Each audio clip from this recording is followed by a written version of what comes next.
For the first time in a while, the Blue Jays beat the Tampa Bay Rays. We have not been able to say that for quite some time. And at Rogers Center this afternoon, not too long ago now, the Blue Jays pulled off the 4-1 victory over the Tampa Bay Rays. Now, what have we talked about lately as this team's negative, and when it's good, good things happen? Starting pitching. Trent Thornton, in his last outing of the year, was dominant. Now, he got given a 3-run lead early, but he did a great job not allowing anything by the Tampa Bay Rays. His walks were a little bit up. He allowed 4 walks in the ball game, but he went 5 innings, gave up 1 hit over those 5 innings, walked 4, and struck out 8. His ERA dropped to 4.84, and that's where it's going to end the season for Trent Thornton. Incredible number for him, considering where it was like a few weeks ago. He's done an amazing job lately. He picks up a 6th win on the year. He's now 6-9 on the season, and what an amazing job by him. But let's start off in the very first inning, where all the offense comes from. If you guys listened to the last video, I reamed off the starting lineup, except Vladdy got scratched. But Teoscar Hernandez in the leadoff hole. He takes a 2-2 pitch and crushes it dead center, and it's gone. Lead off home run for Teoscar Hernandez, and the Jays are in front 1-0 in the bottom of the first, still nobody out, and they continue to just bring it on. Buchholz singles to left field, continues his on-base streak, reaches 28 straight games for a rookie. That is a Blue Jays franchise record. He passed Russ Adams, who had 27, and a great job by Cavan Biggio. Then Randal Grichuk triples to right field. Biggio comes in, Grichuk to third. Jays now in front, 2-0. Then Rowdy Tellez singles to right field, and Grichuk comes in. There is nobody out. The Blue Jays are up 3-0.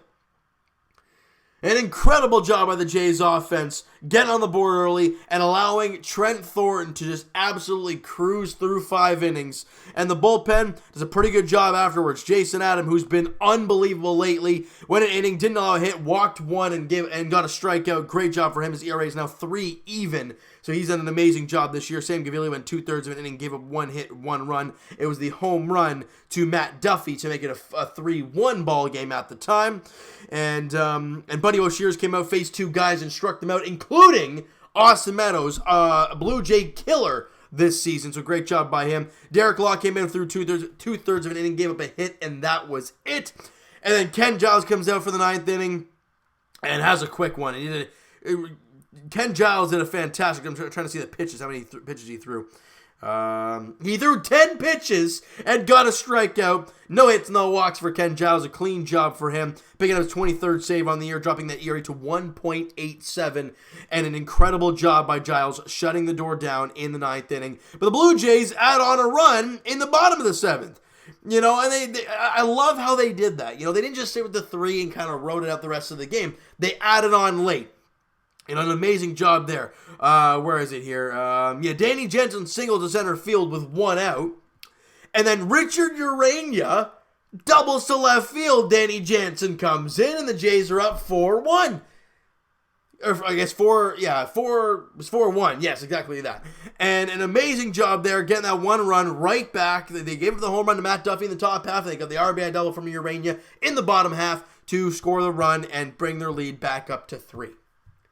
And then they shut the door the rest of the way. Starting pitching is key. When your starting pitcher can throw up zeros, it allows your offense to get into a groove. And that's exactly what happened with Trent Thornton today. Except the offense got going really early on in the first inning, and then he cruised the rest of the way. He did an amazing job. Offensively, Teoscar Hernandez 1 for 2 in the ball game, had obviously the solo shot, and he walked twice. So since he's been put in the leadoff hole in the last 2 games, He's looked really good, batting average up to 227 for Teoscar. Great job by him in today's ball game. Kevin Biggio 1 for 3 with a run scored. He's hitting 235 on the season. Grichuk 1 for 4 has the RBI. His 80th RBI on the year and a run scored number 75 for Grichuk. He's hitting 233. Rowdy Tellez with a good ball game, 2 for 4 with an RBI for Big Rowdy. He is average up to 227 now for the big fella. So he's been doing a good job lately. Batting average went up 3 points with that 2 for today. Smokey went 1 for 3. Good to see for the big man. Great to see for him. And then Danny Jansen, 1 for 3 with a run scored and a walk. Good to see there for him. And Urania, obviously 1 for 4 with the RBI double that he had. So a great job there from the Blue Jays, coming out with the victory. You know, again, we talked about it yesterday, or I guess earlier today, The lack of offense, your pitching wasn't good, and you made a couple errors leading to a run. Today, no errors. You allow 1 run on only 3 hits total. And you score 4 runs on 8 hits? This is what we're talking about as the Blue Jays are a young team. You will see the bad stuff like yesterday where they have nothing going for them. But then you'll see things like today. Facing a team who is desperate need of wins. Yes, they clinched a wild card spot yesterday, but they want home field advantage, whatever the heck Tropicana Field home field advantage. I mean, it's playoffs, so I'm assuming it's going to be full, but they want home field advantage for that wild card game. They do not want to have to travel to California, to Oakland, to face them in the wild card game in Oakland. You just don't want that. But the Jays put just a thorn right in their side, and with that loss today, the Rays are half a game back of the Oakland A's, and Oakland plays later tonight against Seattle.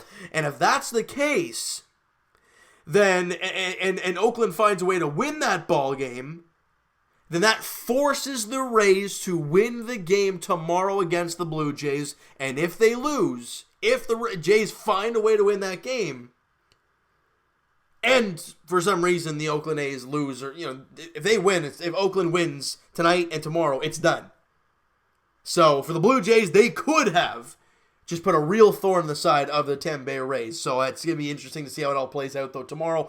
But for the Blue Jays, all it is a 66 win on the year. 66-95 are the Blue Jays, 29 games under 500. Considering it was in the 35 marks, they've done a good job lately getting some wins under their belt. I've been impressed lately with the Blue Jays have been throwing out there. All right? So you know what, guys? That is going to do it for this one. If you guys enjoyed this video and you guys enjoyed the ball game there today at Rogers Center, smack the like button to appreciate that. Hit the subscribe button if you guys have not already. Comment down below your guys' thoughts on the game, your thoughts on Trent Thornton, your thoughts on the Blue Jays as a whole.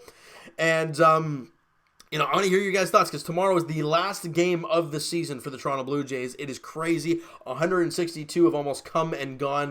161 has come and gone. But it's going to be very interesting to see what happens in tomorrow's ball game and how that implements Tampa's wild card spot. It's going to be very crazy to see how that plays out. But for the Blue Jays, if you can end the season with winning a series against the Tampa Bay Rays, that's pretty good. And if you find a way to win the series tomorrow, that means the Jays would have won 5 of their last 6 series of the season. Boston, Yankees, I want to say Baltimore twice. And then if you find a way to beat the Rays, that means you would have beaten every single American League East team in the series in the last 6 series to end the season.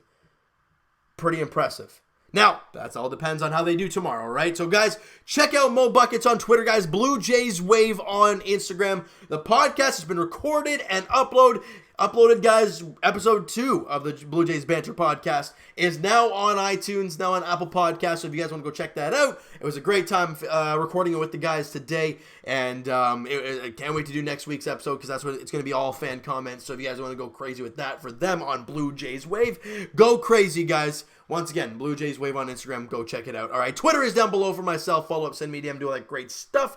And I will talk to you guys Leafs edition. It will be tomorrow as the Leafs take on the Red Wings tonight in the final preseason game of the final preseason game, getting ready for the regular season tonight against the Detroit Red Wings. 7 o'clock puck drop there at Scotiabank Arena.